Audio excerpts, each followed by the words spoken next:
Então, eu vou dividir essa aula em parte 1 e parte 2. A parte 1 seria essa apresentação breve para eu entender quem é o público para quem eu estou falando, né?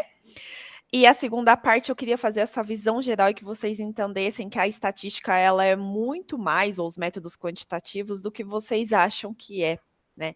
E que não tem jeito. Às vezes a gente fala assim, nossa, eu não gosto de exatas, então vou fazer pesquisa na área de humanas, mas aí a gente precisa saber algumas coisas para balizar a nossa pesquisa, porque o método científico ele também se ancora em dados, né? Então tem dados circunstanciais, dados de indução de literatura e tem dados matemáticos por trás também.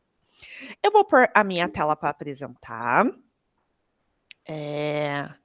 Eu gostaria que vocês entrassem aqui nesse site que está aparecendo ali, ó, mente.com, usassem esse código para aparecer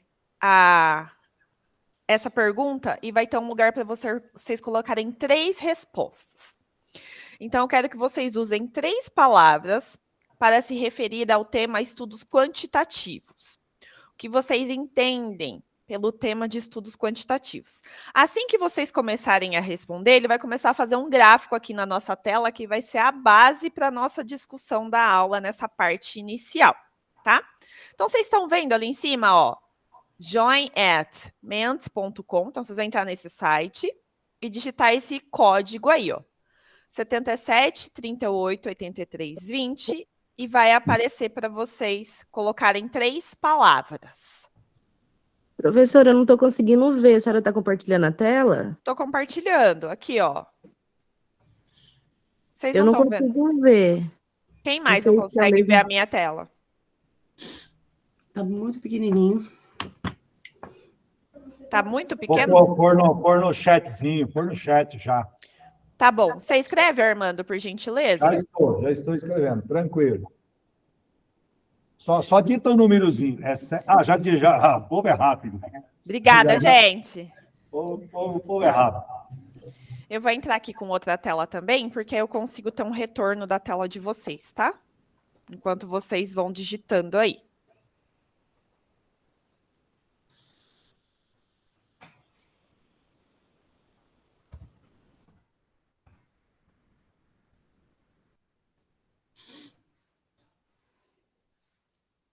Conseguiram? Sim ou não?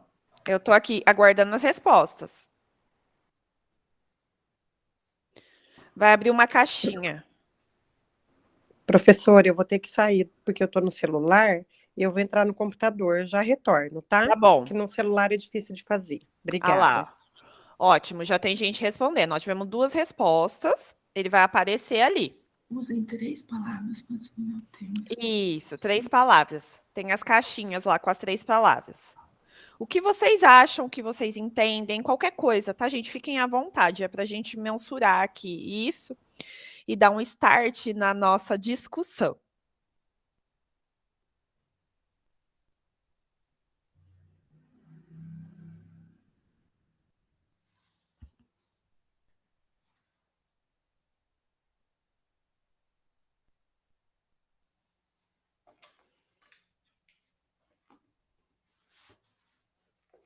As minhas já apareceram aí, Eli. Ótimo. Ele vai aparecendo, ó. Ali no canto, não sei se vocês estão vendo aqui, ele mostra quantas respostas já teve. Então, já teve 8 respostas.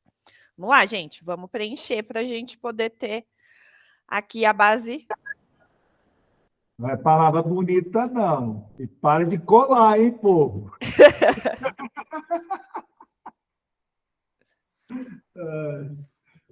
Não pode colar, hein?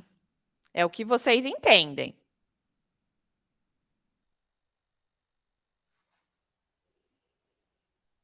Eu vou entrar aqui com uma outra tela, tá?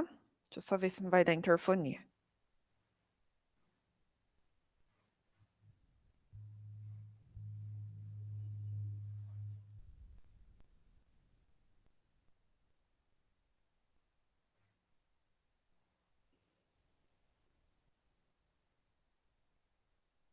Onze respostas. Gente, não precisa elaborar muito, viu? É um brainstorming mesmo. Falam que vocês meio que entendem. Como diz, não envergonha o professor, não, pelo amor de Deus. Ah,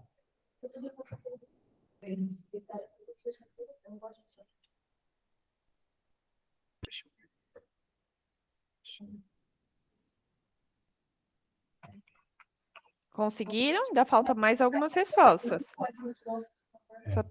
Só tem 11 pessoas que responderam. Para mim, dito o número. Tá?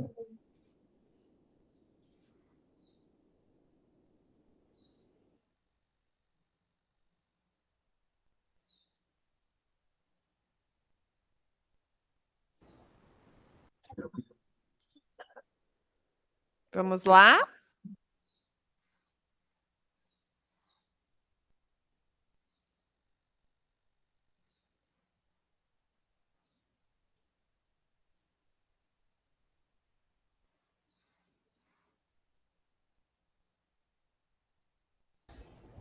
Assim a Fórmula 1 não termina hoje, pelo amor de Deus. Gente, vamos lá. Eu vou ver o menino correr ainda hoje, pelo amor de Deus. O vermelhinho tem que sair na frente. Para, vamos. Olha, 11 respostas ainda, pô. Tem que ser 20, pô. Tamo aí. Não, 19, na verdade. 57, hein? Tá faltando 24. Vamos fazer contagem regressiva. Vamos lá. Parou no 11, não tem mais resposta? Pô. Se tiver alguém que alguma palavra igual, ele pode, né? Não, é importante que todo mundo responda, que ele vai formar uma nuvem, né? É a nuvem de palavras. Com a maior incidência, a letrinha fica maior. Isso, então por isso que é interessante que todo mundo responda. Não é por palavra diferente, é por o que vocês entendem. Isso.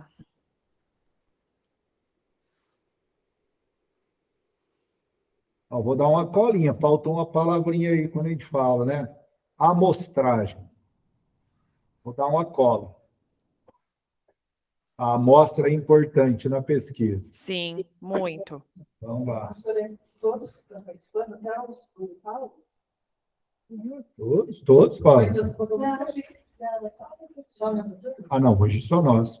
Eu convidei, não, o povo não aproveitou porque não quis. Convidei todo mundo. Não ia perder essa. Tanto que essa vai para o YouTube livre. Ele vai dar o show dela lá para todo mundo lá. Vai ser a aula mais bombada do semestre. Todo mundo vai acessar. Vamos, gente. Vocês não estão conseguindo logar? Que é isso? Trava esse computador desse povo, não pode. Parou no 11. É isso, povo. Olha, nós temos que terminar hoje, povo. Aí ele falou que ia terminar mais cedo, mas vocês não estão ajudando. Ajuda eu a te ajudar. Ajuda eu a te ajudar, pelo amor de Deus, tá? Ajuda eu a te ajudar. Oi, Eli, hoje eu estou de cubo, tá? Ó. Ah! Como amiguinho, tá? Esse aqui é o fantasma. Tá? Bum! Legal. Você não tá vendo? Não. Ah, o que é isso? Tá ruim de vista. Não tá aparecendo? Por que não tá aparecendo esse cara? Eu tô vendo aqui, eu tô me vendo, por que você não tá vendo? O que está acontecendo? Opa! Apareceu, falta 21 ainda, 21. Vamos lá. Ajuda eu. Bum! Vamos lá, vamos ver se a gente assusta os neurônios. Armando, libera meu outro perfil. Oi? Tô. Libera meu outro perfil. Tá liberado, Lei. Tá. Porque se cair, eu tô com redundância.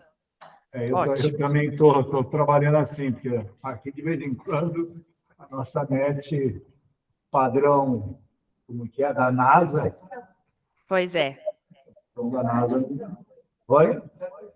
Apareceu? 2 horas depois eles conseguiram ver o boom. É que eu e a Eli temos o nosso trabalho com o cubo. O menino dela, os nossos cubistas aí, chique no último. O menino é super veloz. Não sei como que tá o Mateuzinho nos treinamentos. Verdade. Bom, vamos dar continuidade. Quem for respondendo aí, a gente vai acoplando a nossa nuvem. Então, como o professor Armando falou, aí é por incidência, ou seja, quanto mais informações apareceram iguais, maior a nossa palavra na nuvem de palavras. Então, a nuvem de palavras ela é um recurso gráfico e ela é um recurso também analítico, para ver qual é a palavra que foi mais incidente. Ok? Então, aqui a gente teve algumas coisas interessantes. Resultados, exatidão, quantidade. Quando a gente fala de estudos quantitativos, basicamente a gente vai mensurar alguma coisa que tenha possibilidade métrica. Então, assim, ó, dentro do que vocês citaram, né? Então, a gente tem, né, metodologias ativas, vai fazer estudo de campo. Quais são os seus resultados das suas metodologias ativas? Certo? Alguém falou aqui de método 300. Também o método 300 ele propõe aquelas trocas, né, em sala de aula, onde todo mundo se mensura, vamos falar assim. Então, você precisa mensurar, trazer esses dados, avaliar a qualidade, alguém falou ali da qualidade da validação do método. Então, tudo isso está acoplado dentro de estudos quantitativos, né? Como que os estudos quantitativos, eles conversam com os estudos qualitativos? Vou citar aqui os estudos qualitativos, os modelos de estudos mais comuns. Então, a gente tem lá um estudo de caso, algo associado à etnografia, pesquisa, ação, que é basicamente o que a gente usa quando a gente trabalha com metodologias ativas. Quem falou aqui do storytelling, tá? Teoria fundamentada, que eu acho que alguém falou aqui, né, que era da área do direito, que vai fazer um estudo, então vai trabalhar com teoria fundamentada. Basicamente, Design thinking ali. design thinking, então, basicamente, ou revisões de síntese. Hoje a gente também já tem uma área que é a bibliometria. O pessoal do direito, a gente já tem a jurimetria. Então, percebam, as coisas não são descoladas em caixinhas, como a gente pensa que é, ou como a gente aprende que é disparcerado. Elas estão mais, assim, em interconexões, ainda mais no ramo, né, da interdisciplinaridade, como um programa de pós-graduação como esse, do que a gente pensa. Então, daqui a pouco a gente retoma essa nuvem de palavras. Eu vou parar a apresentação. Quem não respondeu, vai respondendo nesse intervalo. Vou fazer aqui uma apresentação trazendo essa visão geral do que eu queria aqui mostrar para vocês. Deixa eu trazer aqui a minha tela.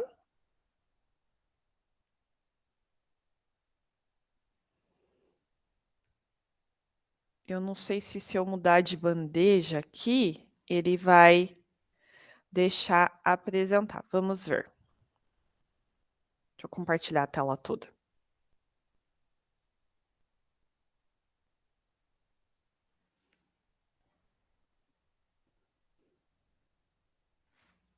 Estou vendo aqui no meu retorno de tela.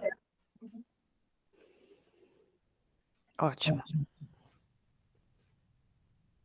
Vocês estão vendo em modo de apresentação, certo? Belezinha, certinho. Perfeito.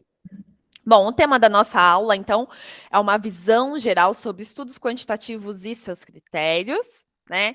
Eu sou a professora Elisângela Lise. Como eu falei, a minha expertise é a área de Analytics, Data Analytics, análise de dados, né? Sou estatística com mestrado e doutorado em saúde pública. Trabalho no departamento acadêmico de matemática junto com o professor Armando e hoje faço parte do programa de pós-graduação em bioinformática. Essa aula é do PPG, nosso programa Multicampus Cornélio Procópio Londrina. Bom, então vamos associar, que eu acho que é o cerne dessa aula, os métodos quantitativos em pesquisa. Porque às vezes você fala assim, professora, onde que está encaixado na minha pesquisa método quantitativo? Se eu vou fazer uma teoria fundamentada, uma revisão de síntese, um estado da arte, né? Então, a estatística hoje, ela é a ciência que ela trata da coleta, organização, análise e interpretação de dados. Então, percebam, é algo muito amplo. Basicamente, está inserido em todas as áreas do conhecimento. Antes, a estatística, que é a que trata dos métodos quantitativos em pesquisa, ela era vista basicamente ou erroneamente como um ramo da matemática. Hoje não, hoje ela é uma ciência. E ela trabalha desde coletar, organizar, analisar e interpretar dados. Então, percebam, né? Interpretar o dado não é o ver o número pelo número, é o número dentro de um contexto social, de um contexto de ensino. Então, assim, qual o percentual de alunos que se adaptou a essa metodologia ativa? E por que esse percentual e esse não? Então, a gente fala muito sobre acesso, sobre inclusão. Eles têm o devido acesso? Eles estão entendendo o que é essa interpretação dentro desse contexto? Então, a estatística ela é vista hoje nesse sentido, ela é uma ciência mesmo. Ah, professor Armando, se tiver alguma dúvida, tá? Às vezes o chat não aparece aqui para mim, aí pode me falar que eu paro e respondo a pergunta, ok? Então, fique à vontade para perguntar. Basicamente, ela então vai ser uma estratégia que auxilia no processo de tomada de decisão. Por que você tomou essa decisão? Por que você deu uma segunda avaliação? Por que você foi por este método e não por outro? Porque você tomou uma decisão baseada em um quantitativo de alunos que atingiu uma condição satisfatória, um quantitativo de alunos que se adaptou a esse método, um quantitativo de participantes nas minhas pesquisas que me deram um feedback e eu precisei readaptar o que eu estou fazendo. Né? Então, aqui a gente está falando para um público de pessoas que são profissionais da educação. Quem nunca planejou uma aula ou uma atividade, chegou no mês e falou assim, não, isso aqui não está dando certo, vamos fazer uma readaptação aqui, né, se vira nos 30. Porque é isso, a tomada de decisão, ela é feita dentro dessa interpretação e dentro dessa análise e interpretação de dados, tá? Então, assim, basicamente a decisão, ela é o ato ou efeito de decidir algo. Então, é algo que é uma resolução tomada após um julgamento, um juízo, uma sentença, uma condição para que aquilo aconteça. Então, a gente está o tempo todo tomando decisões sobre o que fazer, sobre o que não fazer e assim sucessivamente. Então, a quantitativa, a análise quantitativa, associada com a análise qualitativa, é importante deixar isso bem explícito, né? Porque se você não conhecer sobre o seu público, sobre o que você estiver fazendo, você não tem condição de tomar uma tomada de decisão que faça coerência, tá? Como que a gente trabalha isso em diversas áreas do conhecimento, então, para a gente não ficar com essa informação isolada, tá? Então, quanto tempo ou quanto eu devo investir de tempo e dinheiro numa transação bancária, quando a gente fala em estudos da área de finanças, né, de financeiros, de bancos, é mais ou menos esses tipos de questionamentos que eles têm. Então, os métodos quantitativos servem para responder vários tipos de perguntas, né? Qual a previsão de alta deste item no período daqui a 6 meses? Então, aqui eu estou trabalhando com uma coisa de fazer uma previsibilidade, né? Então, nisso também a gente consegue trabalhar com o método analítico. Qual a incidência, a prevalência de uma doença na população? Nunca se viu falar tanto de estatística aplicada quanto ao período nebuloso que a gente passou da pandemia. Né? Então, a gente falava assim, casos incidentes, casos novos de Covid-19, como que está a taxa de transmissão, né? Como que está a mortalidade, se falou muito de média móvel, então a gente usa também muito na área de vigilância em saúde, saúde pública nesse sentido. Quanto de limite de crédito o banco vai me conceder nessa transação? Eu quero financiar um carro, eu quero financiar um imóvel, eu quero solicitar um cartão de crédito novo. Não é arbitrário, é uma tomada de decisão e o que está por trás é um modelo estatístico analítico que vai me ajudar a dar esse suporte com base no que eu já conheço do meu cliente. Qual a probabilidade de receber indicações de filmes e de músicas em uma plataforma de streaming? Então, quem usa aí, né, plataforma de filmes, Netflix, HBO, Disney Plus, entre N outras que a gente tem, né? Starz Plus, enfim, várias. Você acaba de assistir um filme e aí a plataforma já mostra assim: ah, você também vai gostar deste filme aqui. Esse filme aqui é mais ou menos parecido com esse. Olha a nossa indicação para você hoje, né? Quem usa também streaming de música, que pode ser o YouTube, pode ser o Spotify, pode ser o Prime Music, qualquer um deles, tá? Deezer, você também, com base nas suas preferências musicais, ele começa a enriquecer as suas playlists com músicas parecidas com o seu gosto musical. Vocês acham que isso é arbitrário? Nunca é. O algoritmo que está por trás, ele é baseado em métricas quantitativas, em análise de dados, em estatística dentro do meu fenômeno, tá? Qual a localidade ou região que precisa de maior investimento e políticas públicas? Então, aqui a gente está falando, né, de planos diretores de investimento, de onde a gente vai instalar um centro industrial numa cidade, onde falta plano de, no caso, questões de saúde, posto de saúde, atendimentos de saúde naquele município, naquela localidade, também não é arbitrário. Isso passa por um processo de avaliação, certo?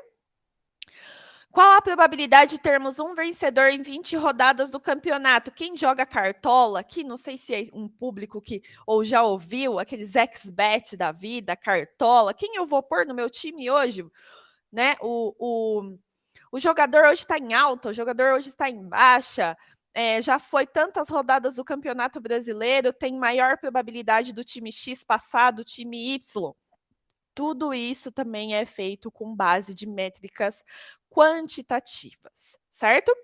Qual o meu estoque de segurança para prevenir desabastecimento?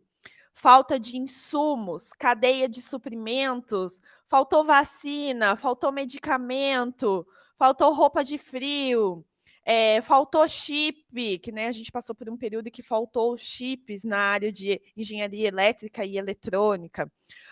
Os carros, alguns outros, N itens não ficavam prontos porque houve um problema de desabastecimento.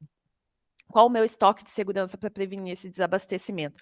Então, percebam, são questões distintas, em áreas distintas de informações. Então, aqui a gente falou de área financeira, áreas de políticas públicas, áreas de cadeia de suprimentos, futebol, streamings, música, e todas essas perguntas, para ser respondidas, a gente usa métricas quantitativas e analíticas para ter uma tomada de decisão e uma organização neste sentido.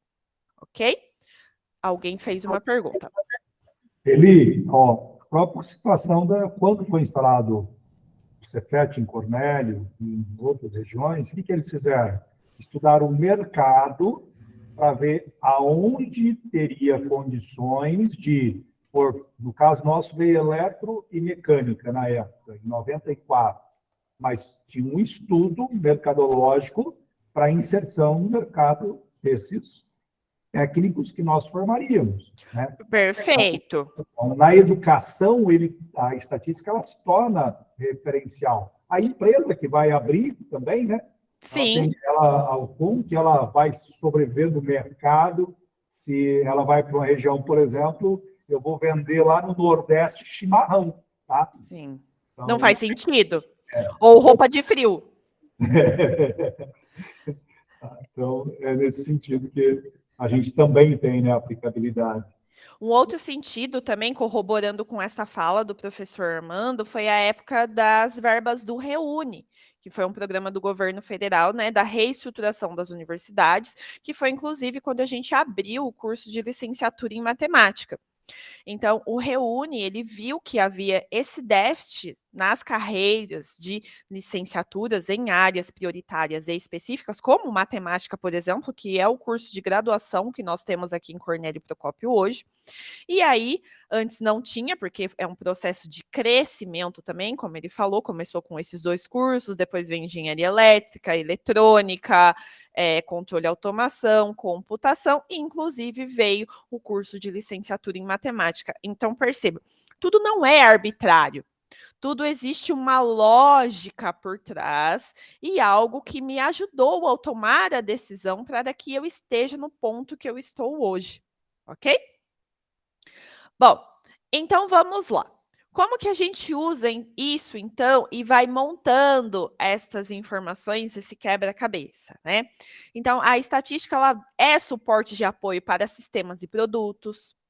Na área de projetos, projetos arquitetônicos, projetos estruturais, projetos de pesquisa, como é o caso de um programa de pós-graduação, tá?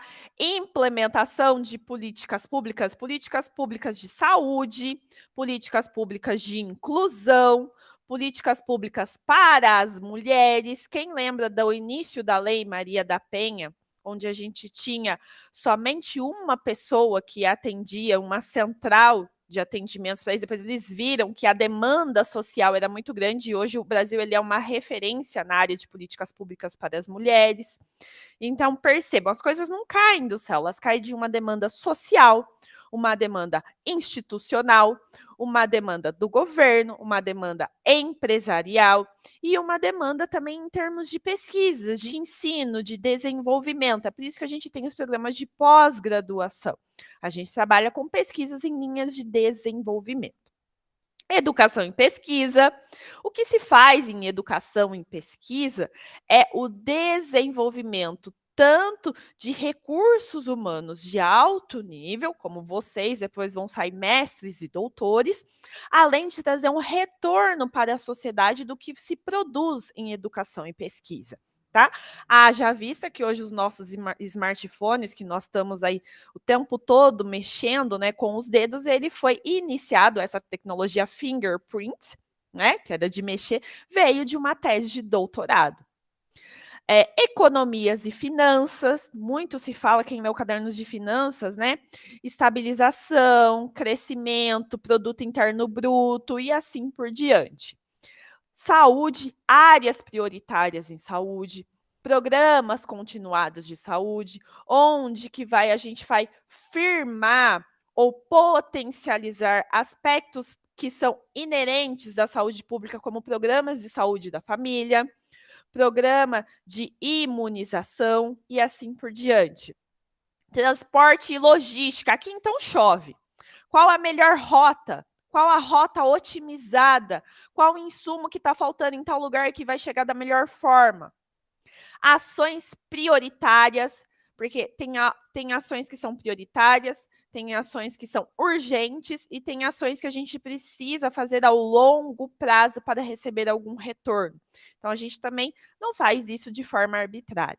Então, basicamente, percebam, até coloquei aqui um cubo mágico, que é esse quebra-cabeça de informações. Não é algo linear, gente. Né? Fazer pesquisa ou entender como as lógicas se interseccionam no ponto de vista de como tudo se une, nós temos inúmeras variáveis que interferem diretamente e simultaneamente no processo. Tá? A maioria são não controláveis e aleatórias. E isso exige ainda um certo nível de complexidade para você tratar essas informações. Existem problemas que a gente vai conseguir fazer uma intervenção e melhorar aquela situação. Existem uns problemas que a gente precisa de intervenções maiores, porque as não controláveis e aleatórias tomam conta do processo, né? Então, é neste sentido que a gente precisa entender esse panorama, essa visão geral, né, do que é um método quantitativo aplicado, ok? Vamos, então, agora falar de método científico. Vamos ver se vocês estão afiados aqui, tá? Lembrem-se, quando a gente trabalha ou inicia qualquer tipo de pesquisa, a gente tem uma pergunta de pesquisa. Eu achei muito interessante que eu pedi para vocês citarem no início aqui da nossa aula, né? quais eram as suas perguntas de pesquisas ou projetos de pesquisa. Então, inclusão escolar, metodologia ativa, storytelling, revisão científica, educação e cultura, design thinking, enfim, várias perguntas de pesquisa ou premissas, né, como vocês tratam nos estudos qualitativos, tá? O que a gente vai fazer? A primeira coisa, quando a gente tem uma pergunta de pesquisa, a gente vai pesquisar, a gente vai levantar informação, né? Então, na área de pós-graduação, a gente vai fazer um levantamento bibliográfico, a gente vai fazer o estado da arte, a gente vai ver quem que está falando sobre esse tema, publicou recentemente sobre esta pergunta de pesquisa. Então, perceba, ou vai perguntar para pesquisadores mais experientes dessa mesma área, a gente vai, então, fazer um levantamento de informações, tá? Depois que a gente fez esse levantamento de informações, a gente vai ter hipóteses, tá? Aqui eu estou falando especificamente do método hipotético dedutivo. Quem talvez esteja trabalhando com outro tipo de pesquisa, às vezes vai estar trabalhando com método indutivo, né? Ou historicidade, mas mesmo assim a gente tem hipótese por trás, ok? Só para vocês entenderem a lógica aqui. Essas hipóteses, a gente vai fazer uma experimentação e uma observação. Metodologia ativa. Eu acho que esse método, ele é mais eficaz para uma determinada área de concentração. Então eu vou aplicar esse método na minha aula, né? Ou em um determinado assunto da minha ementa. Vamos ver como é que vai ser o desfecho disso dentro do que eu estou fazendo. Então, essa é a parte de experimentação, observação, com base na minha hipótese de pesquisa, tá? Vamos lá. Depois vem um teste de hipótese. Vou avaliar, então, as minhas hipóteses com base nos dados coletados na etapa de experimentação, observação, tá? Esse teste de hipótese, ele é feito... alguém fez alguma pergunta? Glaucia, fica à vontade. A senhora volta na experimentação e observação, por favor? Volto. Vamos lá. Então, aqui, ó, a gente formula hipóteses ou premissas de pesquisa com base nas informações que a gente levantou da nossa pergunta de pesquisa. E aí a gente chega na etapa de experimentação e observação, que é testar a minha hipótese na prática, né? Então, como eu citei aqui o exemplo que eu dei. Metodologias ativas, né? Então, será que essa metodologia que eu estou propondo, ela vai ter uma eficácia maior, ela vai ter uma maior adesão dos alunos, ela vai ter os alunos vão ter um maior score na avaliação, enfim, aí precisa ver como é que eu vou mensurar isso. Essa experimentação, observação é como eu vou observar a minha hipótese de pesquisa na prática, tá? Então, essa é a etapa de experimentação e observação. Depois disso, eu já tenho essa coleta de informações. Aí eu vou testar a minha hipótese. Opa, isso aumentou em 40% a minha adesão dos meus alunos. Quando eu dou aula normal, eles não estão nem aí. Quando eu dou uma aula que eu uso metodologias ativas, uso o celular, usa uma outra coisa, usa vários tipos assim de abordagens, parece que eles têm uma adesão maior, todo mundo ficou interessado, né? 80% da sala fez pergunta. Então, isso é a minha resposta, isso é o meu teste de hipótese. Isso também pode ser feito por modelagem avançada ou algumas outras estratégias analíticas, tá? Aí, testei, eu tenho as minhas conclusões. Opa, aumentou a minha adesão, aumentou o foco, ou piorou a minha relação, enfim. Aí, as minhas conclusões. Com base nas minhas conclusões, eu avalio o que eu obtive e nessa avaliação eu vou ter talvez uma nova pergunta de pesquisa. Esse é o ciclo de pesquisa do método científico. Por isso que a gente está sempre pesquisando, né? Porque a cada nova rodada, a gente tem uma nova pergunta de pesquisa, ou surgem novas oportunidades de pesquisa no base do que eu já fiz anteriormente, tá? Então, o ciclo de pesquisa, quem faz pesquisa está sempre pesquisando, porque tem sempre pergunta para responder. Por isso que, às vezes, a gente tem projetos de pesquisas parecidos, mas cada um direcionado a uma determinada hipótese, ou cada um direcionado a uma determinada pergunta de pesquisa. Porque é isso que eu quero fazer. Às vezes a gente ainda fala muito hoje, né, os pesquisadores que trabalham com equipes maiores, de projeto guarda-chuva. A gente tem um projeto grande, guarda-chuva. Dentro desse projeto, a gente tem várias ramificações. Em cada uma dessas ramificações, apesar de a gente estar na mesma área, a gente tem perguntas de pesquisas distintas, que são respondidas com diferentes métodos, com diferentes hipóteses, com diferentes possibilidades de experimentação. A experimentação aqui e observação vai ter a ver também com o seu desenho de estudo. Lembra lá? Eu vou fazer um estudo de caso. Ah, não, para eu responder isso, eu vou fazer uma pesquisação. Ah, não, eu vou fazer um estudo etnográfico, tá? Eu vou fazer um estudo de campo. Então, percebam, a experimentação aqui, ela tem a ver com qual o meu desenho de estudo, porque cada desenho de estudo está associado a uma pergunta de pesquisa, né? Então, eu não faço um desenho de estudo de pesquisação para responder uma pergunta que ela só seria respondida com etnografia. Alguém pode falar, Armando? Ele, às vezes a pessoa, estava falando para ele esses dias, preenche lá, faz uma pesquisa coletando dados do Google Forms. O Google Forms, dependendo, gera alguns gráficos. E a pessoa, pelo fato, por exemplo, de gerar o gráfico, ela vai lá, copia e cola o gráfico, ela fala, eu estou fazendo a pesquisa quantitativa. Eu disse para eles que não é bem assim. Exatamente. É assim, né? Então, gostaria que você reforçasse esse detalhe importante quando a pessoa... Vou retomar. É. Obrigada, Armando, por essa pergunta. Então, vamos voltar aqui, ó. Ó, o Google Forms, ele está em qual parte aqui? Coleta do dado. Concordam? Ele é uma ferramenta hoje extremamente eficaz e amplamente utilizado, porque quem nunca respondeu um Google Forms hoje, eu acho que não está aqui nessa turma, né? Para a gente coletar informação. O fato de você coletar uma informação utilizando o Google Forms e ele te dá, por exemplo, um percentual falando, por exemplo, 60% das pessoas que responderam essa questão são mulheres. Isso não é estudo quantitativo. Isso é o que eu chamo de uma caracterização do público-alvo da sua pesquisa. Então, você tem um público-alvo da sua pesquisa, que é onde você delineou onde que você vai encontrar aquele tipo de resposta, e você está trazendo uma caracterização. A maioria são mulheres e são mulheres jovens, de 30 a 40 anos. Não é o fato que você utilizou o Google Forms para coletar essa informação que faça com que o seu estudo é quantitativo.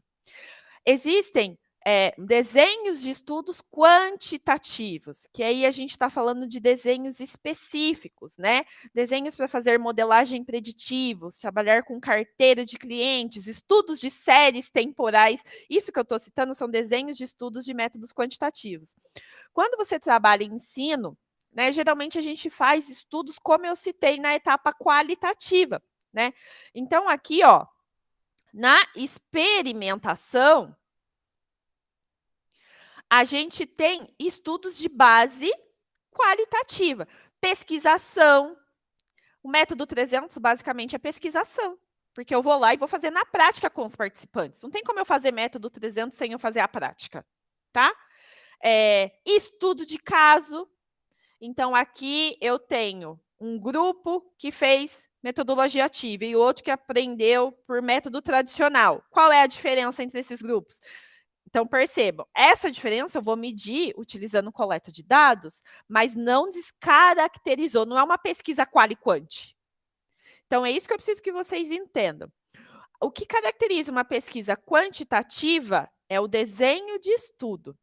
O que caracteriza uma pesquisa qualitativa também é o desenho de estudo. Existem desenhos de estudos para pesquisa quali e desenhos de estudos para pesquisa quant. Quando eu coleto informação, eu só atingi uma etapa lá da área de ciência de dados ou ciências estatísticas.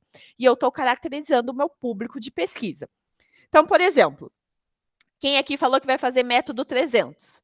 Vai fazer com qual público? O que eu estou dizendo o público aqui? Ensino fundamental, ensino médio ou ensino superior? Nesse público, são de qual área? Ah, é ensino de ciências exatas. Ah, é ensino de literatura. Ah, é ensino, entendeu?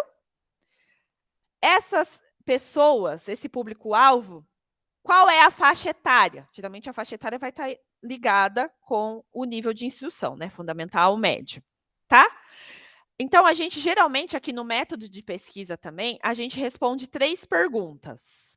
É pessoa, tempo e lugar. Então, o seu público é feito com qual pessoa, em qual tempo, em qual lugar. Isso, para você fazer essa caracterização, você já usa quantidade ou informações quantitativas, mas não quer dizer que o seu estudo é do ramo de estudos quantitativos. Você só usou a quantidade para mensurar essa informação e nortear, por exemplo, quem vai ler depois a sua dissertação, a sua tese, o seu TCC, iniciação científica, neste sentido. Então, vocês entenderam aqui a ponderação que o professor Armando fez e eu complementei?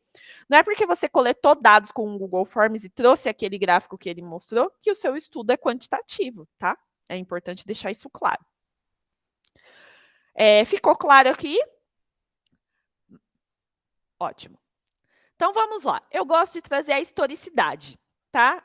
Eu gosto que vocês mandam um joinha, porque aí eu tô sabendo que vocês estão entendendo, tá, gente? Obrigada. Eu gosto de trazer a historicidade, de onde veio, por que chegamos aqui neste ponto, tá?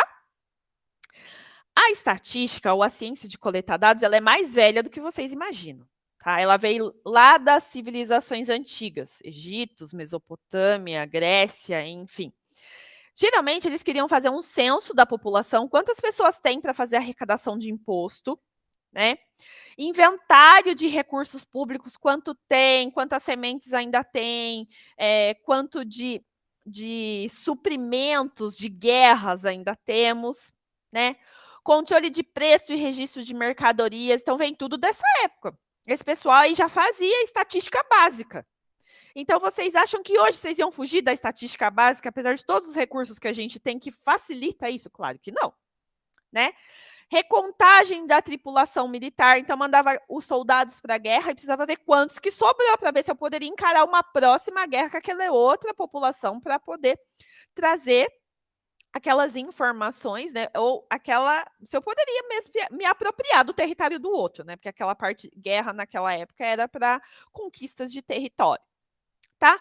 Volume da safra e da colheita, quanto que eu colhi de safra e eu vou conseguir fazer o abastecimento da população, pelo menos o abastecimento aqui dos aristocratas, né, e dos burgueses. Então, percebam, todas essas perguntas a gente já tem registro histórico que eles usavam estatística para responder essas perguntas e esse é um aparato de resposta, tá? E aí a estatística, ou método quantitativo como disciplina científica, da onde que veio? Claro que veio do Renascimento, por isso que eu trouxe aqui o Homem, do Leonardo da Vinci, para ilustrar essa parte. Durante séculos, a gente usava, né, a explicação que era o azar ou a providência divina, que eram base para explicar os acontecimentos sociais e humanos, tá? Por exemplo, epidemia. A gente passou agora pela pandemia. Pandemia que é um processo global, o mundo todo. Epidemia, ela vem lá da Grécia, que eles achavam que epidemia acometiam só os povos que estavam nas cidades baixas, que eram as pessoas pobres mesmo. Quem estava no pico, que eram os aristocratas, burgueses, eles não eram acometidos. Mas por quê? Por conta das condições sanitárias e de saúde, que lá embaixo era muito pior do que quem vivia em cima. Então, epidemia era visto como só essa doença que não dava nos picos, né? Só dava embaixo. Hoje a gente entende que tem um fenômeno biológico, a gente já tem acesso a estudos de estruturas de DNA, de vírus, microbiologia, microvirologia. Então, a gente deixou, né? Passou a entender que essa providência divina, ela passa por todos esses aspectos teóricos, né? Sociais, clínicos, infecciosos, né? O vírus é um vírus com alto poder de letalidade, de levar a uma síndrome respiratória aguda, como a gente passou na Covid-19. As pessoas que eram suscetíveis ficavam doentes. Isso causou uma pandemia, né? Que foi casos no mundo todo. tá? Então, no iluminismo, no renascentismo, né, no século XVIII, ele trouxe uma nova mentalidade nesse clima de desenvolvimento intelectual e parou com essa coisa, ai, você teve azar. Ai, os deuses não gostaram dessa época do ano e mandou muita chuva, a gente perdeu a safra inteira. Não, a gente começou a entender, né, esses mecanismos, né, enquanto ciência. E aí surgiram as disciplinas científicas também nessa época.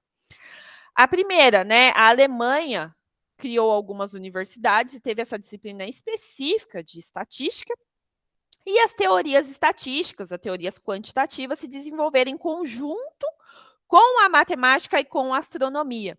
Então, por isso que por muito tempo as teorias estatísticas foram vistas como um ramo da matemática, e hoje só que ela é uma ciência própria, ok? Eu gosto de deixar claro também as áreas de estudos da estatística, que vai corroborar com a pergunta do professor Armando, tá? Então, a primeira área é a estatística descritiva. Basicamente, todo estudo, gente, de pesquisa tem que ter estatística descritiva. Percentual de pessoas coletadas, média da idade dessas pessoas, um gráfico organizando aquela informação da forma mais visual possível. Isso é estatística descritiva. Então, você utilizou, né, uma ferramenta estatística. Não quer dizer que o seu estudo ele é quantitativo, tá? É aí que eu preciso que vocês entendam esse insight. A segunda grande área, estudo das probabilidades. Basicamente, as probabilidades elas têm a chance de mensurar a chance de ocorrência. Probabilidade de ganhar na Mega Sena. Probabilidade do meu time vencer do time Y, tá? Probabilidade de eu ter um cartão de crédito aprovado ou um financiamento aprovado, tá?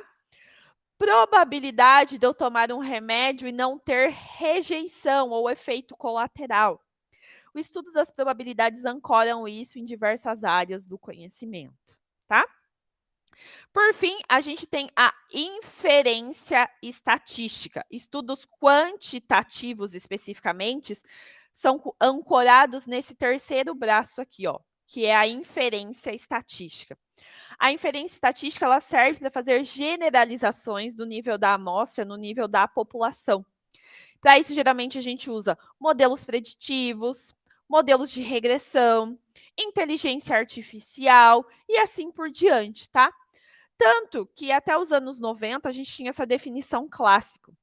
Com a popularização do computador e o avanço dos métodos numéricos ou métodos por indução matemática, a gente precisa de aporte computacional, a gente teve uma ramificação da inferência estatística, que é a inferência clássica, que é baseada na frequência de ocorrência do meu... Perdão, gente, a Siri está falando, deixa eu desligar ela. Só um minuto. Desculpa. Deixa eu desligar a Siri aqui do meu computador, gente. Tranquilo, sem problema.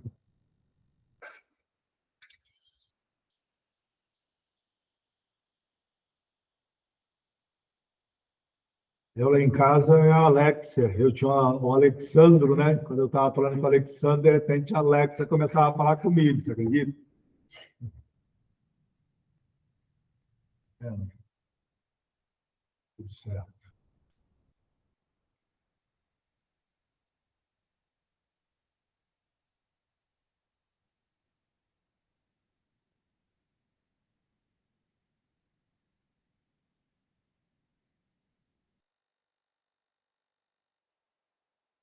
Felipe, o microfone. Ligou. Perdão, de vez em quando ela faz isso no meio das coisas, eu esqueço de desligar ela. Desculpa. Então vamos lá. Após esse período, né, de popularização, então, dos computadores, que a gente teve um avanço mesmo computacional, né? Tá aí o chat GPT, para não deixar mentir, e outras inteligências artificiais. Então, a gente tem essa divisão da inferência estatística em inferência clássica e inferência bayesiana, tá? A inferência clássica, basicamente, ela trabalha com as frequências de ocorrência dos fenômenos, né? Então, assim, tantos por cento que ocorreram, média de acontecimentos. A inferência bayesiana, ela trabalha mais próximo de como a gente pensa, né? Então, assim, Nada parte do zero, concorda? Nenhuma de pergunta de pesquisa hoje parte do zero, ela já parte de um conhecimento a priori. E esse conhecimento a priori, ele vai ser atualizado, né? E nos dá um conhecimento a posteriori. Então, é assim que a inferência bayesiana, ela funciona. Ela trabalha com essa atualização de conhecimentos. Vamos traduzir assim, da forma mais simplista, tá? Trouxe aqui alguns artigos nessas áreas específicas, né? Então, eu fiz uma revisão ali, né, de termo Bayesian.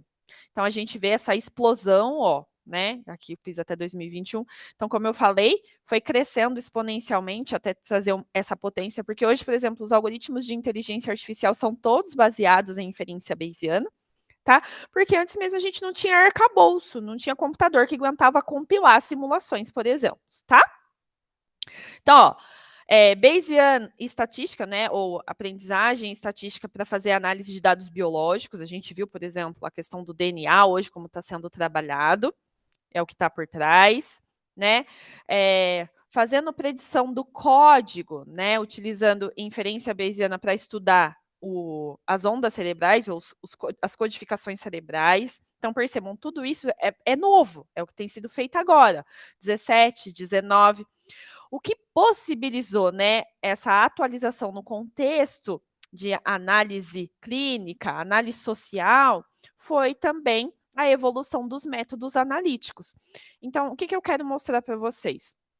Sem um contexto social, sem uma evolução de um contexto social, a evolução de um contexto matemático estatístico, a evolução de um contexto de ensino ou de uma necessidade de ensino, as áreas, elas são interrelacionadas, elas também acabam não avançando, tá? Aqui, estudo na área de cáries dentais, né? Estudos na área de genoma, análise e expressão genômica, tá? Ó, análises na área de desenvolvimento cognitivo. Eu lembro que alguém tinha falado, que eu já não lembro qual, que ia estudar o desenvolvimento cognitivo ou a cognição dentro de metodologias específicas. Então, você já consegue trabalhar com modelagem ou com métodos de inferência bayesiana também nessa área, tá? Ensaios clínicos, que foi o que a gente fez para, no caso, trazer as vacinas de forma mais rápida, né? Claro, além da análise genômica, enfim, um processo de desenho adaptativo. Então, percebam, tudo isso é muito novo e já está em amplo gás, já tem gente fazendo isso, tá? Eu gosto de falar de inferência bayesiana, porque da onde que ela veio? Porque vocês falam assim, nossa, deve ter sido um cara muito gênio que fez isso. Realmente foi. Mas a ideia era muito simples. Quem fez o precursor, né, da inferência bayesiana, ela vem da probabilidade condicional, que foi formulada por Thomas Bayes, que é esse cara aqui, ó. Lá no século 17, 18, tá? Ele era um frade, então ele não era uma pessoa da universidade, ele era um frade, né? Estudante de astronomia, matemática, e ele queria formular, olha de onde que veio a ideia. Ele queria formular matematicamente, com base nos dogmas religiosos dele, que Deus existe utilizando probabilidades e matemática. Ele formulou esse teorema, que é o teorema de Bayes, que é o que está por trás dessa coisa que eu falei para vocês, né? Expertise inicial, né, que eu tenho conhecimento hoje, a priori, faço uma atualização matemática, indutiva, enfim, e chego numa expertise a posteriori, é essa equação aqui, ó, que é o teorema de Bayes. Então, veio daí. Os manuscritos deles foram achados depois que ele já era um homem morto, então póstumos, e foram publicados, e hoje é a base de inteligência artificial, é isso aqui. É um teorema que foi formulado por um frade, certo? Na época de hoje, informação é poder. Além da gente ter informação, como a gente está fazendo aqui, a gente tem formação. Porque não vale só você ter a informação e não ter formação para saber utilizá-la. Então, você precisa entender como utilizar a informação dentro da sua formação, tá? A cada segundo, nós criamos um novo dado. Então, por exemplo, aqui nós estamos criando um dado. Como o professor Armando falou, vai subir essa informação no YouTube. Então, a gente está criando informação. Vocês estão com os smartphones de vocês ou no computadores ligados nessa aula, vocês também estão registrando no IP de vocês que vocês estão assistindo essa aula nesse lugar, desse momento, tá? A gente estima, acho que esse dado já está até desatualizado, que a humanidade faz cerca de 63 mil consultas por segundo só no Google. Imagina as outras plataformas. Imagina agora com as inteligências artificiais. O que significa 5,5 bilhões de buscas por dia. E é assim também que ele otimiza o algoritmo, porque é baseado em informação, e nos dá aqueles spoilers. Quantas vezes vocês não entraram para procurar alguma coisa, fazer uma comprar um tênis, por exemplo, depois o tênis ficou atrás de vocês nos outros sites que vocês utilizaram? É isso, tá? Ele armazena essa informação e essa informação é utilizada contra nós, é um marketing indutivo, tá?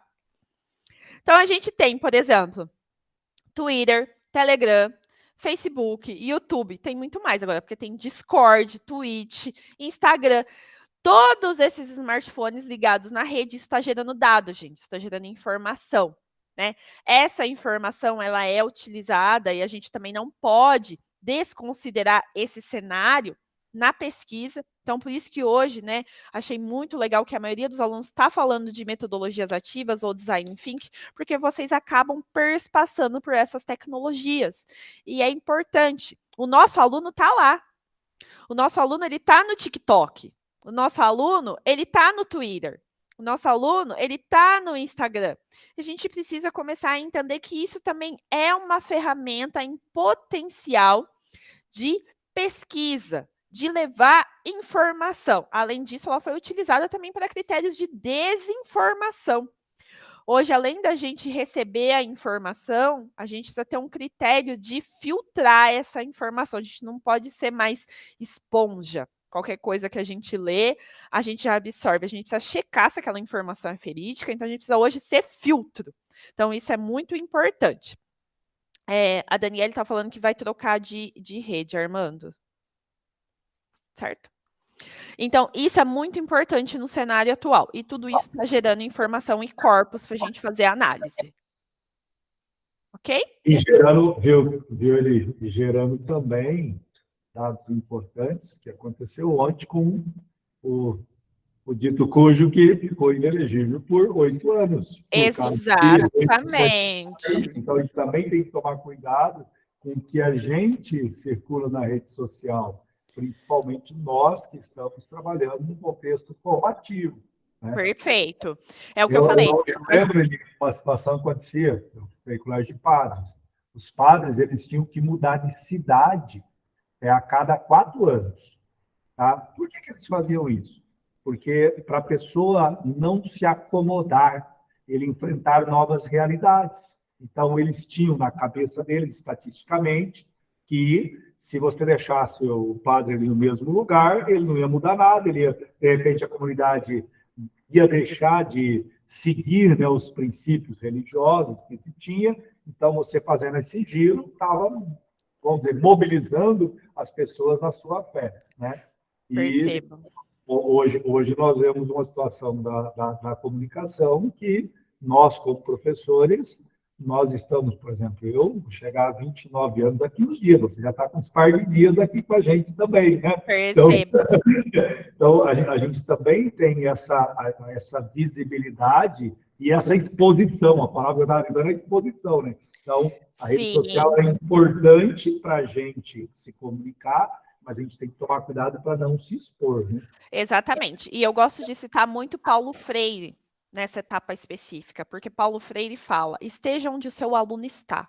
A gente só alcança o nosso aluno ou o nosso público estando onde ele está. E o nosso aluno, gente, ele está no Instagram, ele está no TikTok, ele está no Twitter, entendeu? E aí, a gente tem esse aspecto que o professor Armando também citou, que é a desinformação. Então, quando a gente tem esse aspecto combativo, a gente trazer informação, a gente trazer formação, a gente acaba também corroborando com esse sistema, né, no caso, acesso à informação, mas acesso à informação de qualidade, né? Porque quantas vezes também eu falo para os meus alunos, você copiou isso aqui da internet, né? E copiou do quê? Da fonte errada. Porque a fonte errada, como o algoritmo, ele é por quantas pessoas que entram naquele link, se o link que aparece primeiro é o que as pessoas mais clicam e é o que está errado, vai aparecer ainda para mais gente. Então, também tem isso, tá? Então, também a gente importante entender como educador, como a gente pode usar essas ferramentas para o bem e entender também que elas estão sendo utilizadas como esses critérios de desinformação, como tornou o ex-presidente inelegível por mau uso das redes, ok? Além disso, a gente também tem os nossos streamings e as Smart TV, tá? Então, hoje a gente tem smartphone, Smart TV, smartwatch, tudo isso está conectado, né? E essas redes também, né? Então, aqui eu coloquei alguns exemplos, né? Netflix, HBO, Prime, Disney, FX Now. E essas redes também, o que está por trás é um algoritmo. Esse algoritmo é baseado em análises estatísticas ou ciências matemáticas, né? E ele traz essa indução, por isso que você acaba de ver um filme, uma série, ele já indica uma outra que provavelmente você vai gostar, porque é baseado em preferências, ok? Tudo isso está conectado, ligado num servidor e está gerando dados, gente. A gente também precisa começar a utilizar esse dado em pesquisa social, porque agora a gente tem a sociologia das redes, ou as análises das redes sociais, né? E isso nos traz também um panorama dessa visão. Isso aí é um universo próprio, é uma sociedade própria, né? Que a gente tem métodos para avaliar isso e entender isso quantitativamente, além de dar apoio na nossa sala de aula. Quem nunca deixou um exercício no Google Classroom? Quem nunca deixou um exercício numa plataforma Moodle? Uma informação. Então, a gente acaba utilizando como suporte, como aspectos educacionais de suporte. Mas hoje, por exemplo, em modalidade 100% EAD, às vezes você nem tem uma interação com o tutor, é diretamente 100% mediado por tecnologias. Ok? Então, aqui um panorama geral de como isso tudo está conectado, gera informação. Essa informação ela é utilizada estatisticamente. Trouxe aqui também o dashboard, que foi muito utilizado no período da pandemia, então queria trazer agora alguns exemplos de como essa informação pode ser utilizada em diversas áreas do conhecimento. Deixa eu ver que horas são, 10h15. Então, a gente tinha o dashboard, que juntou todas as informações de Covid-19 no mundo, né? Que eles tinham que fazer um report, um relatório com esses casos, e a Johns Hopkins University formou esse dashboard, ele está ativo até hoje, né, com essa informação mundial, tá? Então, isso é um cenário de como a gente pode utilizar também essa informação conectada a nosso favor, tá? Um outro exemplo que corrobora com esse é o cenário atual, foi feito em tempo real, né, esse dashboard em tempo real. A gente tinha um exemplo clássico, que é o exemplo do John Snow, que é muito utilizado na epidemiologia, que ele mapeou a epidemia de cólera com base nesse mapa aqui, ó, datilografado. Deve ter gente aí que nem sabe o que é datilografar, né? Não era um computador bonitinho, você ia imprimindo ali literalmente, entendeu? Tinha cursos de datilografia, inclusive. Esse lindo mapa datilografado de Londres, onde ele conseguiu estabelecer uma relação com a contaminação de cólera associado a bombas d'água da cidade. Então, teve uma bomba d'água que estava contaminada e transmitia para a cidade toda. Com base nesse estudo, ele postulou o primeiro estudo de mapeamento, né, que foi utilizado na área de saúde pública. Então, não é nada diferente do que os nossos casos aqui de Covid-19 ou um mapeamento de dengue que hoje a gente tem na cidade dos pontos focais, né, onde tem criadouros de mosquitos que os profissionais de saúde passam na casa de vocês, ou que a gente tem as escolas que estão em bairros melhores e que têm desempenho melhores no IDEB, é a mesma ideia, é a ideia de mapeamento, ok? Trouxe alguns outros exemplos aqui de como que a gente usa dado. Então, aqui é um exemplo de um print de reportagem. Brasil registra 915 mortes por Covid, né? Então, aqui eu peguei lá, ó, no auge da pandemia, né, dezembro de 2020, 18 estados do Distrito Federal estão com tendência. Como é que eles mediam essa tendência de alta? Né? Lembra, a gente tinha esses gráficos aqui que ficou bem popular na época da pandemia? Então, não é porque o gráfico ele é uma medida aqui. Que a gente está usando aqui? Estatística descritiva. Né? A gente coletou a informação e está descrevendo ela para um público de leigos. Isso passava no jornal, lembra? No Jornal Nacional tinha até a chamada específica tá? Mortes por Covid-19 confirmada por dia, tá? Lembram também lá do genoma do DNA do coronavírus, que foi, no caso, sequenciado por uma brasileira, que foi a Esther Sabino e a Jaqueline, professoras lá de virologia da USP. Então, hoje a gente tem esse tipo de dado aqui, ó, que ele nem é um dado numérico, ele é um dado biológico, e ele foi sequenciado pela professora Esther Sabino, do MIT USP, e a pesquisadora Jaqueline, que era pós-doutoranda. A gente foi o primeiro a sequenciar esse vírus no mundo, de forma muito rápida.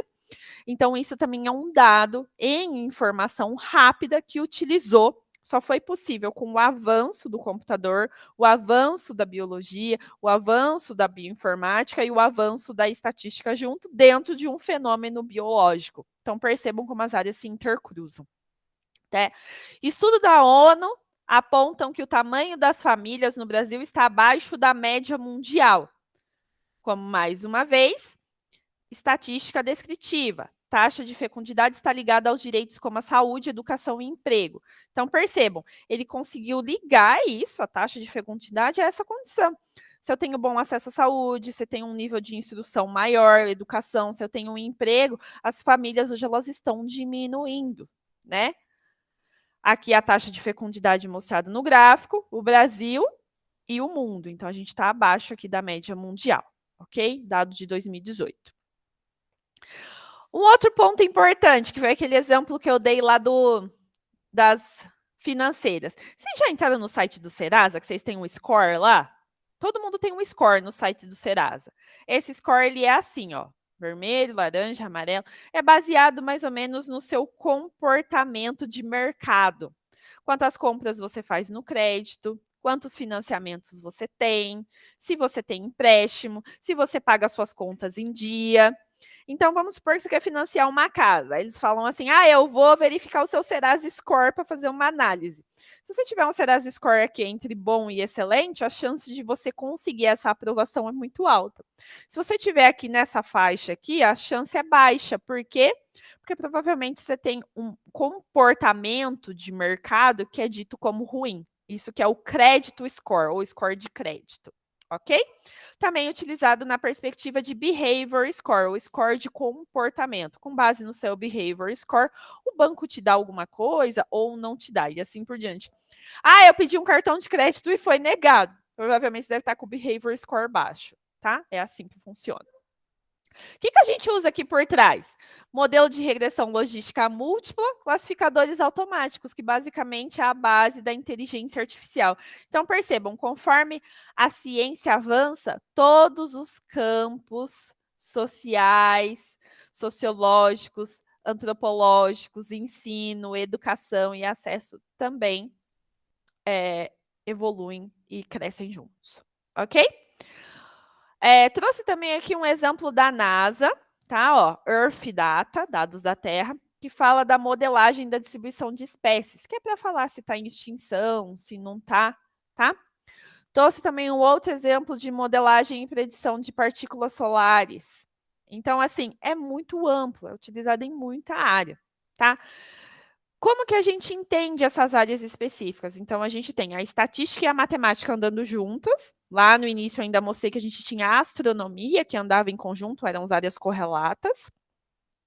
Computação e programação, quem for trabalhar com grandes bases de dados, mas vocês, por exemplo, vocês têm que saber, então, pelo menos, né, como o professor Armando citou, né?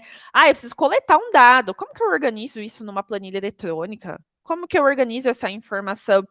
Coleto utilizando um Google Forms, tá? O que está por trás é computação e programação. Você já pega o Google Forms pronto, mas para ele estar disponível para a gente, o que está por trás é computação e programação. E as áreas correlatas, né? Eu vou precisar de saúde pública, eu vou precisar entender de epidemiologia, de finanças, agronomia, transporte, política, educação, tá? E N outras áreas aqui. Tá? Até coloquei aqui, ó, educação, ciências sociais, biologia clínica e humana. Por isso que hoje muito se fala em pesquisa de alto impacto, ou ações de alto impacto. O que são ações de alto impacto? São feitas nesse tripé aqui, com equipes multidisciplinares. Não se faz pesquisa de alto impacto sozinho, tá? Porque você precisa dessas diversas vertentes do conhecimento. E isso você só faz com uma equipe multidisciplinar. Então, perceba, aí no programa de pós-graduação que vocês estão inseridos, tem professores e pesquisadores de diversas áreas, para a gente garantir essa representatividade e fazer esse arcabouço técnico e teórico e de recursos humanos que atuem na formação de vocês na linha de ensino, tá? Então, às vezes agora tem alguém se pergunta, ai, por que tem uma pessoa da computação lá? Né? Que a gente tem os professores da computação, Vanderlei Flor da Rosa, o próprio professor Damasceno. Tem o pessoal de matemática de ensino, o professor Armando, porque para a gente trazer essas interfaces e formar recursos humanos de alto nível, trazer uma formação decente para vocês, a gente precisa dessas interligações. E a gente precisa fazer pesquisa entendendo isso, tá? Para finalizar, então, aqui essa parte, eu queria falar que sem dados você é apenas mais uma pessoa com opinião, e sua opinião não vale nada sem dados. Resumindo, é isso. Se você não tem um dado falando que você obteve uma eficácia na sua metodologia de tantos por cento, ou obteve uma adesão de 80%, ou o seu método trouxe algo que você consiga mensurar de alguma forma, eu só tenho opinião. Opinião todo mundo tem, né? Mas opinião não faz pesquisa. Para fazer pesquisa, você precisa de dados, de informação, e informação estruturada.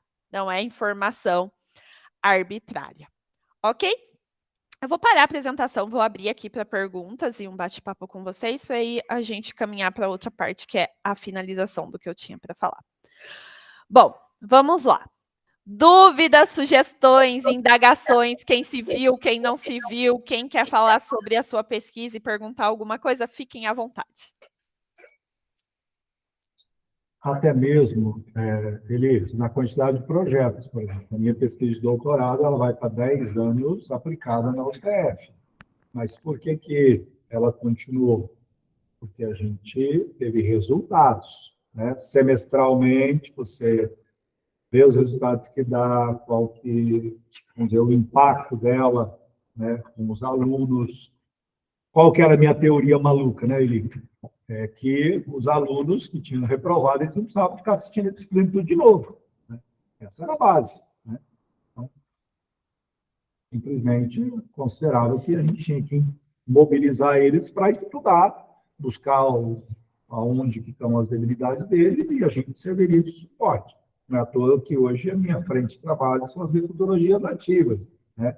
Que são mais de 50 hoje. Sim. Nós trabalhamos com 5, 6 hoje. E está evoluindo, né? Hoje é 50, às vezes daqui a pouco já são mais de 100, tem muitas, né? Está evoluindo. Eu até lembrei a questão a própria estatística mostra muito isso, a curva normal, né? A gente tem momentos de pico, né? Que de repente um determinado método está sendo funcional.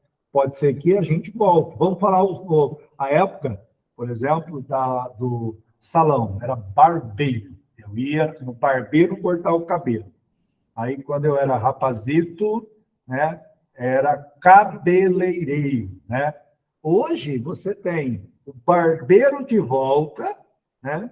Você tem uma coisa que foi cíclico, e você tem outras áreas, né, que a pessoa você não entrou num salão, você entrou vamos dizer, num centro de estética, você não sei o quê. Então, tem novas denominações. Então, a gente vai trabalhando de acordo com que o mercado evolui ou percebe que precisa também regredir. Eu dou 2 para frente, volto para trás, né, conforme um grande amigo chamado Fábio fala sempre para nós, né?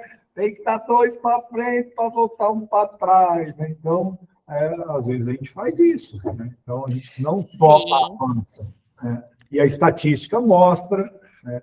Então, imagina, como você falou, da pandemia, mas nós estamos passando por uma coisa que é histórica, que é a própria IBGE, né? O trabalho do IBGE, para que a gente possa conhecer qual é a realidade da população brasileira em vários contextos, né? Quando eles vêm para realizar a pesquisa com a gente. E isso vai dando políticas, né?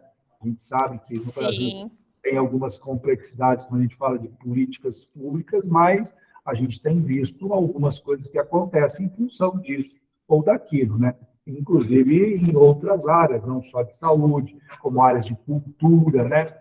Então, e hoje a gente tem a questão maravilhosa, que se as pessoas quiserem, eles não só acesso à informação no sentido de, eu vou dizer assim, hoje a professora Elisângela está dando aula lá no PPG. Não, não só isso. Eu quero ler um trabalho da Elisângela, né? Então, fiquei curioso que ela trabalha na área de saúde. Eu vou lá, busco, e eu posso acessar essa informação, conhecer o trabalho, e isso transformar em conhecimento, né? Sim, então percebam, como você disse, né, existe um processo cíclico, tanto da história quanto da antropologia, a gente passa por esses ciclos, né? A cada novo ciclo, algumas coisas se renovam, alguns conhecimentos novos, eles são consolidados e apropriados, e a gente tem uma renovação neste cenário. Então, é importante a gente entender que esses cenários, conforme eles são renovados, tudo passa por arcabouço técnico-teórico, né? No sentido antropológico, social, no sentido dos direitos, né? Direito civil, tinha uma pessoa aí da área do direito, né? Advocacia. No ensino. Então, eu gosto muito de citar, cito em quase sempre as minhas aulas, né? Que quando a gente vai fazer pesquisa ou a gente se propõe a estar na linha de frente, né? Professores, pesquisadores, profissionais do ensino no geral, a gente não pode ter síndrome de Gabriela, né? Nasci assim, aprendi assim, vou sempre fazer assim. Porque o projeto ele está sempre se renovando. Como o professor Armando disse, né? A pesquisa dele já vai para 10 anos e a gente pode falar hoje na UTF-PR que é bem sucedido, o ensino semipresencial funciona muito bem dentro da nossa instituição. E com certeza ele passou por processos de adequações, né? E aí, os próprios projetos de vocês, né? Não sei, deve ter gente aqui que está no início do projeto, já deve estar em um processo de maturação. Vocês podem ver que às vezes vocês iniciam com uma ideia, e durante o processo, essa ideia ela vai se lapidando, até que você chega num produto final. Isso também faz parte do conhecimento e do método técnico-científico, tá? Você passar por esse processo de atualização do seu conhecimento dentro desse tripé, né? Pessoa, tempo, lugar, dentro do método Quali, do método Quanti e com o apoio técnico-teórico do seu orientador, tá?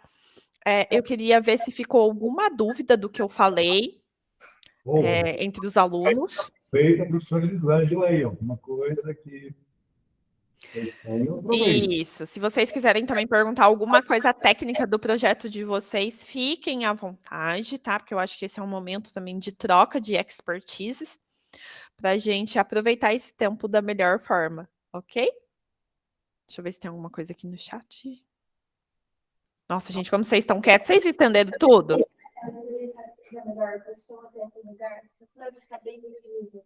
Eli, estão falando questão de você caracterizar melhor a questão de pessoa, tempo e lugar. Perfeito. Pessoa, tempo e lugar. Quando você faz uma pesquisa, as pessoas é o público. Quem são as pessoas que você vai pesquisar? Vou pegar o exemplo do professor Armando, tá bom? Para ficar mais fácil. Ele estava trabalhando com um público de pessoas do ensino superior de ciências exatas, porque é uma disciplina de cálculo. Concorda? Em qual tempo?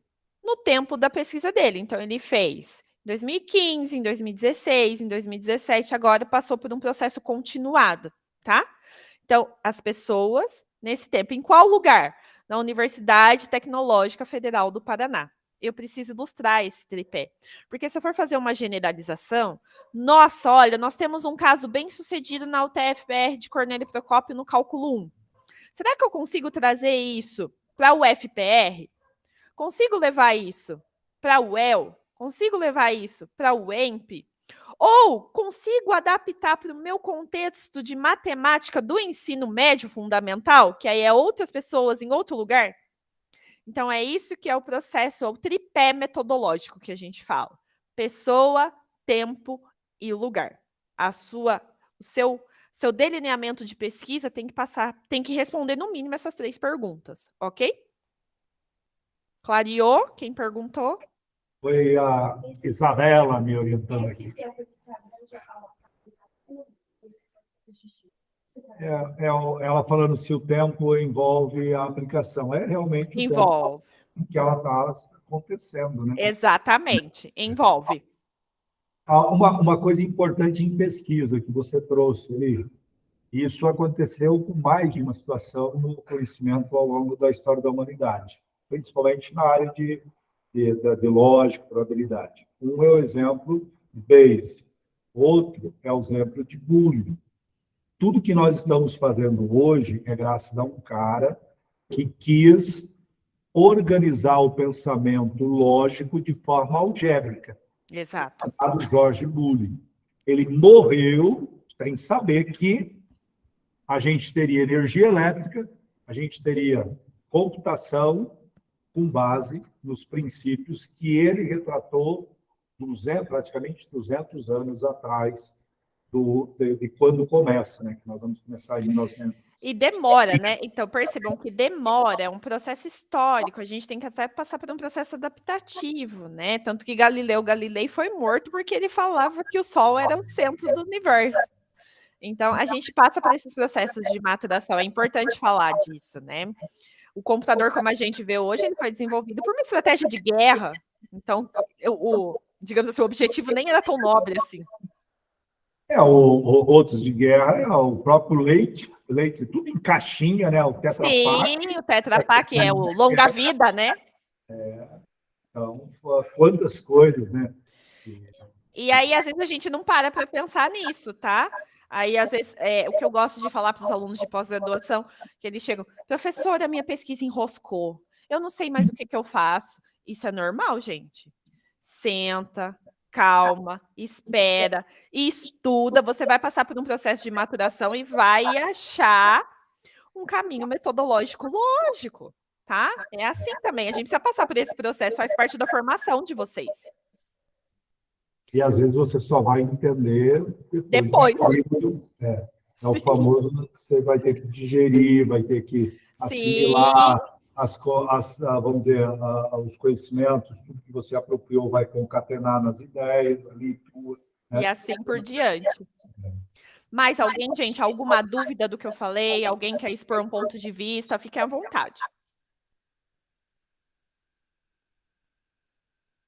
O pessoal corre muito, eu acho, da questão da parte estatística, e eu sempre falo para eles que também, pela confiabilidade, pela credibilidade que os dados estatísticos dão, que as pesquisas internacionais, você quer publicar internacionalmente, pesquisa quali é pouco publicável internacionalmente. Pesquisa quanti, ela tem grande probabilidade, né, de publicação. Então, a gente, na verdade, no Brasil, a gente tem a quali e a quanti trabalhando muito bem, até o método misto. Isso. Não sei, no internacional, não sei se o misto eles até utilizam, não sei. É porque, assim, quando a gente fala em pesquisa, no geral, eu gosto de falar como eu citei naqueles últimos slides, pesquisa de alto impacto. Pesquisa de alto impacto, você não faz uma pesquisa quantitativa sem a parte qualitativa, porque senão você não interpreta os dados de forma coerente. E você não faz uma pesquisa qualitativa sem a parte quantitativa, porque senão você não delimita corretamente. Então, eu acho que o que falta um pouco, talvez, é esse entendimento, né? Porque os alunos correm, mas ele vai passar por uma em relação à outra. A gente precisa ter bem definido na nossa cabeça o percurso metodológico. Se você tem uma pesquisa que tem um percurso metodológico coerente, né? Então, tem um bom desenho de estudo, se tiver a parte de coleta de informação ou de estudo de campo, passou pelo comitê de ética, organizou tudo isso, o seu trabalho ele é publicável, porque ele é uma pesquisa que passou pelo percurso metodológico que a gente espera que passe, né? E aí a gente vai tornar público essa pesquisa. O publicar é o quê? Tornar público para a comunidade científica, tá? Então eu acho que talvez falta desmistificar um pouco esses aspectos muito assim independentes, né? O quali não funciona sem o quant não funciona sem o quali, né? E o percurso metodológico que é importante para unir essas duas vertentes, tá? Então, não acho que você vai fazer uma pesquisa estritamente qualitativa e você não vai ter um componente quant, provavelmente você vai ter. Até porque hoje, com o avanço das técnicas de análise, a gente já tem, né, modelos estatísticos analíticos que fazem, né, análise de textos, né? Ah, eu fiz entrevistas, estou trabalhando com historicidade. A gente tem análises estatísticas, né, métodos estatísticos que corroboram, por exemplo, com análise de conteúdo. Não se faz mais só análise de conteúdo crua no seu trabalho.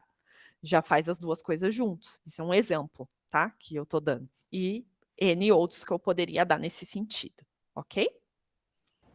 E é interessante que a mesma análise hoje, a gente tem, eu passei para eles, eu usei, né, o Atlas TI, que é um software Sim, eu já usei o Atlas TI. de análise quali, mas o que você consegue trazer de quant ali, né? O meu trabalho, eu falo para eles, eu ia trabalhar com isso, mas eu acabei, para finalizar no tempo, na época, eu peguei a parte quali. Mas se você olhar lá dentro, tem muita coisa quant. Tem muito dado. Tem muita coisa quant. Eu não delineei tudo, porque na época eu tinha feito, né, na verdade, a coleta, eu tenho a coleta para quant, mas eu acabo fazendo uma amostra menor para poder fechar na época. Eu tinha 128 e eu tinha que trabalhar com 90, quase 100 para poder dar uma credibilidade, confiabilidade, e eu acabei trabalhando com 28. Então, foi assim, muito reduzido e não dá para quantitativamente dizer que aquilo era expressivo, né? Então, eu fiquei mais com a análise quali, mas tem muito, se olhar minha tese. Sim, tem muita coisa. Então, é importante abrir esse leque mesmo. Então, que é o contrário, a pessoa que faz, coloca algum gráfico lá achando que está fazendo quant, né? Ah, eu preciso... Não. Não agora, tem muitas pesquisas quali que têm muitos dados quant que acabam sendo explorados. E eu falo, no meu caso, ele é justificável, porque eu não usei o espaço amostral necessário dentro, né, do sujeito de pesquisas que eu trabalhei. Então, eu não posso dizer que aqueles dados são expressivos quantitativamente para inferir qualquer coisa, tá? Qualitativamente eu consigo, mas quantitativo não. Eu teria que pegar, respeitar todos os dados coletados nesse momento, né? Porque senão passa a ser uma pesquisa viciada, tendenciosa, né? Sim. Vamos voltar aqui na nossa janela aqui da nuvem de palavras, só para a gente retomar alguns aspectos que vocês citaram dentro dessa discussão. Vocês estão vendo, né, a minha tela? Então, meu Deus, ainda não responderam. Jesus amado. Não. Vocês acabam comigo, povo. Então, voltando aqui, né? A gente tem algumas questões que apareceram, né? Uma pesquisa qualitativa, quando a gente fala aqui em exatidão, ela também tem a sua exatidão, né? Porque a amostra da pesquisa qualitativa geralmente ela é tomada intencionalmente, então sem um método probabilístico, né? Porque precisa ser num público-alvo específico. Quem citou ali que ia trabalhar com inclusão, como que você faz pesquisa de inclusão sem trabalhar com o público-alvo da educação especial? Não tem como, né? E às vezes você não consegue coletar uma amostra de 50 indivíduos, você consegue coletar uma amostra intencionalmente dos indivíduos que você tem para estudar naquela sua região, né? Isso não... No caso, você vai falar assim, então isso não tem exatidão? Claro que tem. Tem uma exatidão, dependendo do que você fez, os grupos focais, o que aquelas pessoas trouxeram, eu consigo fazer uma generalização para aquele público de pessoa com aquelas características, né? Outras coisas que trouxeram aqui, né? Evidências. A gente também tem evidência qualitativa, e a evidência quantitativa não funciona sem a qualitativa, porque senão você só vê um número pelo número e não serve para nada, tá? Codificação. Essa pessoa aqui deve ser da área de ciências aplicadas, assim, programação, alguma coisa. Mas essa codificação que a Quant traz, né? Trazer alunos ali, gente. Professor Armando postando no chat horário de apresentação, não esqueçam. Só para eles escolherem que semana que vem eles apresentam o projeto. Tem o dia inteiro de apresentação de projeto. Tá vendo? Validade, né? Então, existem vários tipos de validade, tá? Validade estatística é uma delas. Tem validade de construto, validade conceitual, validade de informação, tá? Então, percebam. Às vezes a gente fala de validade estatística, mas é um dos itens, tem vários outros que a gente precisa levar em consideração, tá? Hipóteses, como eu citei no método científico, indicadores. Então, vários tipos de indicadores a gente pode construir quantitativamente, inclusive para ancorar a quali, né? Percentual de adesão, percentual de alunos que associaram o meu método, percentual ou nem só indicador, índice, né? Índice de aprovação e assim por diante. Então, percebam, né? Vocês têm, às vezes, um viés de ver a pesquisa quantitativa estritamente como número, e ela não é só isso, tá? Aquele número, ele é feito dentro de uma interpretação fenomenológica do que eu estou estudando, tá? Eu acho que esse é o cerne principal da aula de hoje, tá? A visão geral sobre estudos quantitativos perspassa por todas as outras áreas do conhecimento, tá bom?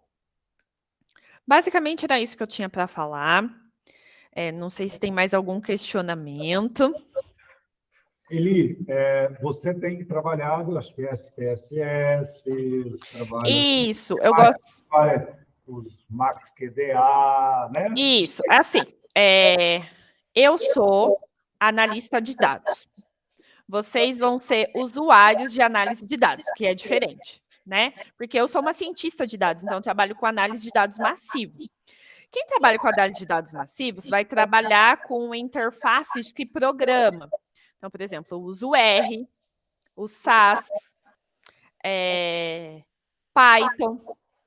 Vocês que são da área de educação, geralmente a gente propõe ferramentas que sejam mais amigáveis. O SPSS é uma excelente ferramenta, o Minitab, o próprio Atlas TI, como o professor Armando falou, para trabalhar com essa questão de informações, tá?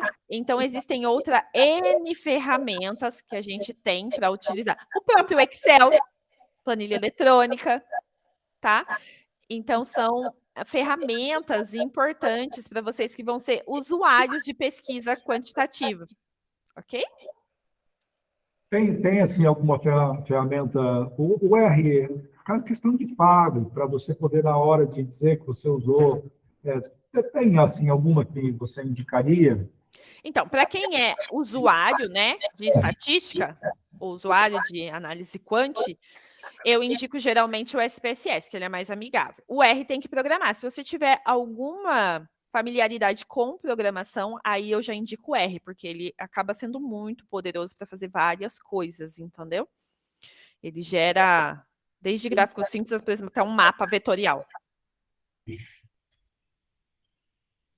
Então, eu indico bastante o R.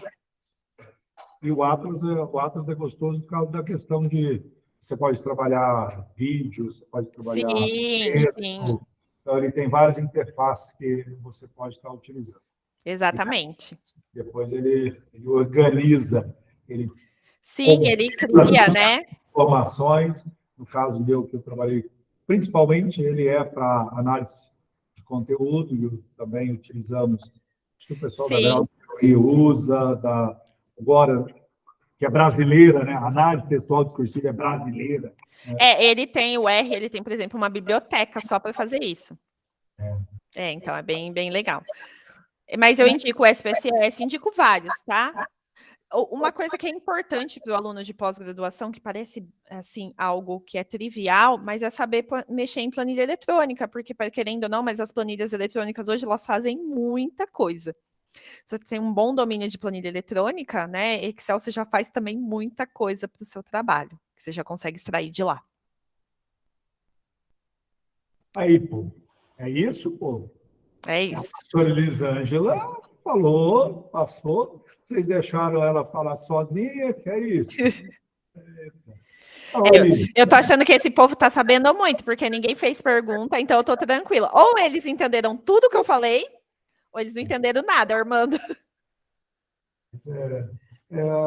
Como diz, é a necessidade que faz a gente correr atrás, mas o importante é saber que a gente tem na universidade, você é uma pesquisadora realmente de alto impacto aí, premiada, né? A gente fica muito feliz de saber que o nome da universidade é divulgado, né, pelo seu excelente trabalho no cenário nacional, já internacional também, então a gente fica muito feliz.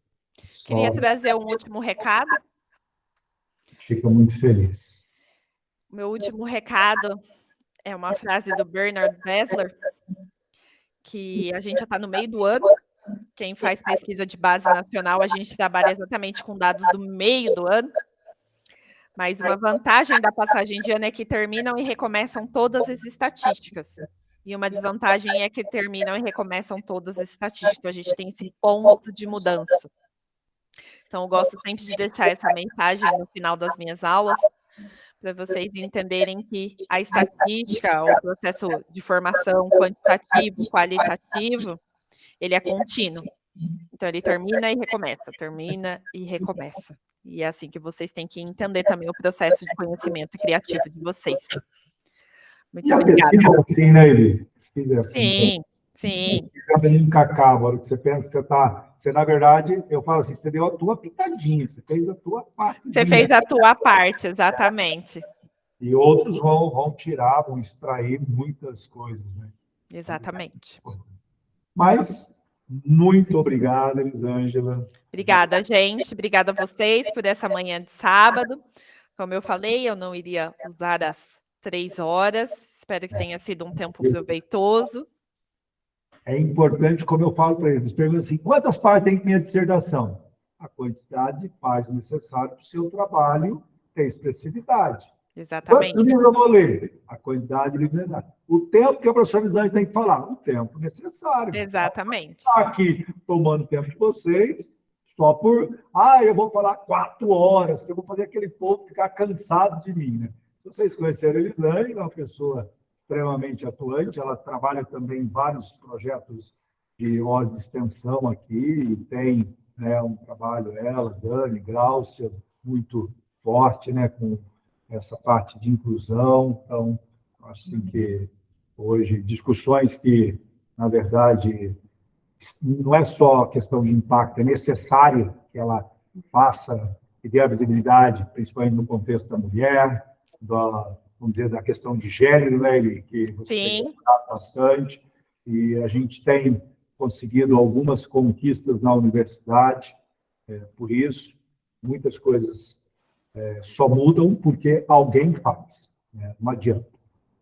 Eu vou deixar os meus contatos, viu, Armando? Tranquilo. Quem... Depois você compartilha com a gente a apresentação. Claro! Aí pode mandar para eles, eu vou salvar o PDF bem certinho, pode compartilhar com eles. Deixo os meus contatos, o meu e-mail. Tenho a minha rede profissional no LinkedIn e o meu currículo Lattes, então fiquem à vontade. Espero ter contribuído um pouco com esse panorama na formação de vocês e fico à disposição. Tá bom, obrigado. Pessoal, sábado que vem, eu falei que ia fazer por área, mas aí eu criei como diz, uma planilhinha aqui, para o pessoal colocar o horário que eles vão apresentar o projeto. No lugar de eu vou decidir as coisas, então, quem chegar primeiro escolhe seu horário. Exatamente. Aí, tá? Então, é por ordem de chegada e quem escolhe o horário. Então, está aqui a planilha, né, do Google, para a gente poder ter as apresentações, respondam. Aí eu vou já passar para vocês o link. Professora Elisângela, nós agradecemos. Eu vou ficar com eles um pouquinho aqui para a gente poder só organizar o trabalho de sábado que vem, mas agradecemos e as portas estão sempre abertas, tá?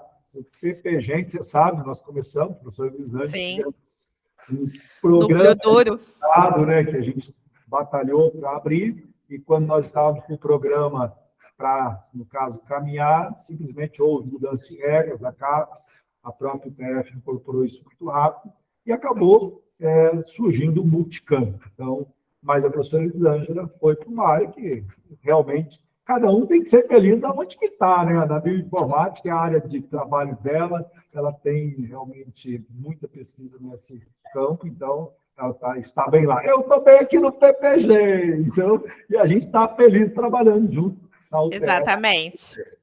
Isso que é importante.